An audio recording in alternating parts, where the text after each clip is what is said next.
मसला ये होता है कि कई बार राजनीतिक दल ये समझने से चूक जाते हैं कि देश का मन किधर है। आप भाजपा का विरोध तो कर सकते हैं, करिए, राजनीतिक दल है, लेकिन इतनी एहतियात जरूर बरतिए कि भाजपा का विरोध करते करते कहीं काशी, अयोध्या और मथुरा के विरोध के आंगन में न कूद जाइएगा।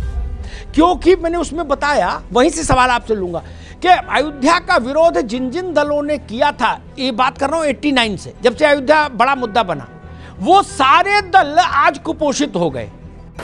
कैसी अपमानजनक बातें कर रहा है लड़का, ये अश्लील है ये लोना। तब कल जयपुर में आपके राहुल जी ने हिंदुत्व पर व्याख्या पेश कर दी। अब वो फजीता नहीं समेट रहा कि हिंदू कौन और हिंदुत्व कौन। बोले हिंदुत्ववादियों को देश से भगाना है। बताइए राघवेंद्र जी, कैसे कैसे काम हो रहे हैं भैया। आप लोग पीछे भी नहीं देख रहे, कहाँ कितनी बड़ी पार्टी थी, कहाँ आ गई।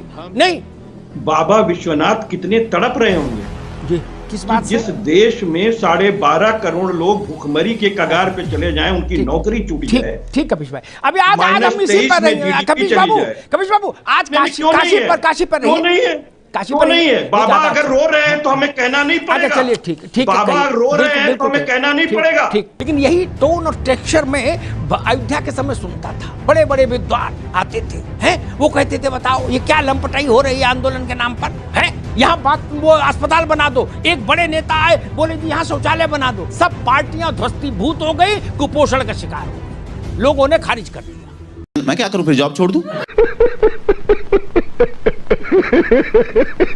ताई आए हमारे यहाँ, इन्हीं 3 बिंदुओं को क्यों रौंदा उन्होंने? क्योंकि हमारी आत्मा से जुड़े विषय थे। ये कोई सैन्य स्थान नहीं थे भारत के, ना आर्थिक स्थान थे। अयोध्या तो बहुत पिछड़ा इलाका था। वहां काय के लिए आए थे? इसीलिए आए थे कि भारत के माथे पर लात रख के खड़े हो जाए। तो अगर वहां वो चीज पलटी जा रही है तो राष्ट्र के गर्व का विषय है। तो भारत का गौरव सिर्फ एक ही तरफ से नहीं होता है, चतुर्मुखी गौरव देखना चाहिए एक पालक को कि भूखे पेट क्या भजन हो पावेगा। कांग्रेसी ध्यान से सुने और कांग्रेस के सहयोगी दल भी ध्यान से सुने। मेरा सवाल, हमने शिरडी को देखा, हमने तिरुपति को देखा, हमने वैष्णो देवी को देखा, उन्होंने अर्थव्यवस्था बदल दी उन इलाकों की। भाई केवल धर्मशास्त्र नहीं बदला, समाजशास्त्र नहीं बदला, अर्थशास्त्र बदल दिया। फिर क्या दिक्कत है?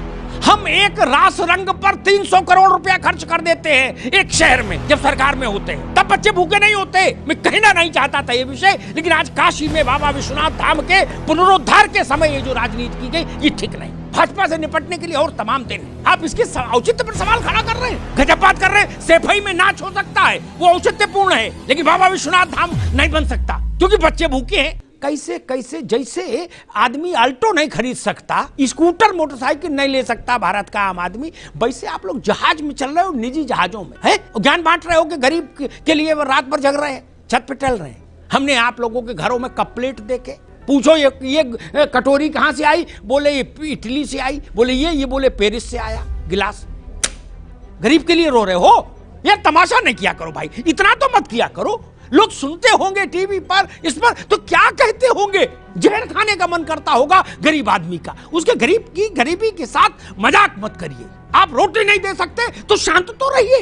काजू बादाम खाने के बाद बाहर निकले और ये कहें कि मैं भी भूखा हूं, ये तो झूठ मत फैलाइए। क्या आपके घर में बाल बच्चों की शादियां नहीं देखी? हमने नहीं देखी क्या? आप लोगों ने जितनी नहीं देखोगे, राघवेंद्र ने, कपिश ने, आनंद ने, उतनी मैंने देखी और विक्रम राव साहब ने देखी। आपके नेताओं के यहाँ शादियां पैसा ऐसे बहते देखा। कानपुर में तो गंगा में भी उतना जोर नहीं है, गंगोत्री गंगा समझो, ऐसे पैसा बहते देखा। एक नेता की यहाँ शादी हुई थी परिवार में, जहाज ऐसे उड़ा और बात कर रहे हैं कि जी 400 करोड़ कॉरिडोर में लग गया, देश भूखा है। गजब बात है। जहाज ऐसे उड़े जैसे विक्रम टेम्पो चलते हैं चमनगंज से कानपुर में, उस फ्रीक्वेंसी में जहाज उड़े। विक्रम राव साहब ने कह दिया मुझे पान खाना है, बोले जहाज ले जाओ पान खा के। कपिल श्रीवास्तव ने 2 मिनट बाद बोला, हम बोले हमको भी खाना, बोले इनके दूसरे विमान से ले जाओ। मैंने देखा, बताऊं नाम, चेहरे खराब हो जाएंगे। स्विस कॉटेज बन रही, स्विस कॉटेज शादी ब्याह में। हमको गुलाम बनाने के लिए जिन स्थानों को तोड़ा गया कि हमारी आत्मा पर भी नियंत्रण हो जाए, उन स्थानों का पुनरुद्धार नहीं होगा तो किस जगह का पुनरुद्धार होगा? आपकी कोठी में पैसा लगे तो जायज, और बाबा विश्वनाथ के कॉरिडोर बने तो ना जायज। जितना पैसा लगा है ना, बुरा मत मानना, मैं ऐसे सैकड़ों राजनेताओं को जानता, सैकड़ों, जिनके पास इस मूल्य से ज्यादा के इमारतें हैं जितना कॉरिडोर में लगा है कोई। राव साहब गलत तो नहीं कह रहा? 100 एसी लगे, 100 एसी, इंद्र की सभा लगती है।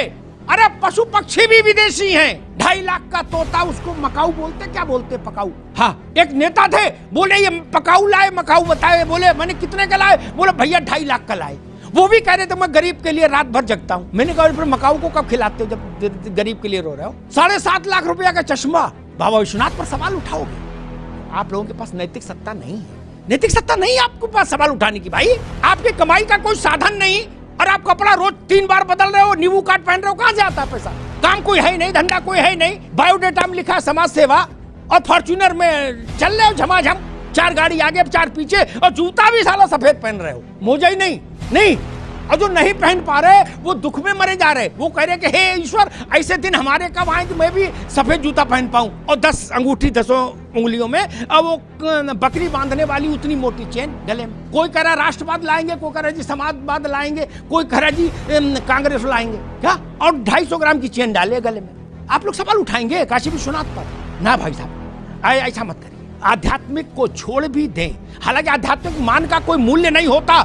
सिखों ने कभी ये सवाल नहीं उठाया कि गोल्डन टेम्पल का कोई आर्थिक मूल्य क्या है, वेटिकन सिटी में पोप की सत्ता क्यों चलती, सवाल ईसाई नहीं उठाते। मक्का और मदीना पर सवाल नहीं उठता। काशी विश्वनाथ पर सवाल उठाने की हिमाकत कैसे हो सकती है? अयोध्या पर सवाल उठाने की हिमाकत कैसे हो सकती है? जब राजनीति नहीं थी, जब पार्टियां नहीं थी, जब नेता नहीं थे, तब इस देश को किसने एक रखा मेरे मित्र? हम लोग तो बाद में आए हैं नेतागिरी करने के लिए। हजारों साल की गुलामी के बाद भी अगर तुलसी चौरा बचा रहा, उसमें दीपक बाती होती रही, अगर सत्यनारायण की कथा बची रही, अगर बजरंगबली का मंदिर बना रहा, अगर राम सीता विवाह हो की यादें बनी रही हमारे जहन में, तो यही मठ मंदिर थे जिन्होंने भारत की आत्मा को जीवित रखा। शासक कोई रहा हो, शक आए, हूण आए, मुगल आए, कहां के अलबन बलबन सब आ गए, क्या कर लिए? काल के गाल में समा गए। केवल हम जिंदा रहे। कुछ बात है कि हस्ती मिटती नहीं। इसलिए मैं सबसे कहूंगा स्वागत कीजिए बाबा विश्वनाथ के इस कॉरिडोर का, इस संकुल का। ये भारत की आत्मा का शंखनाद है, इसको सुनिए।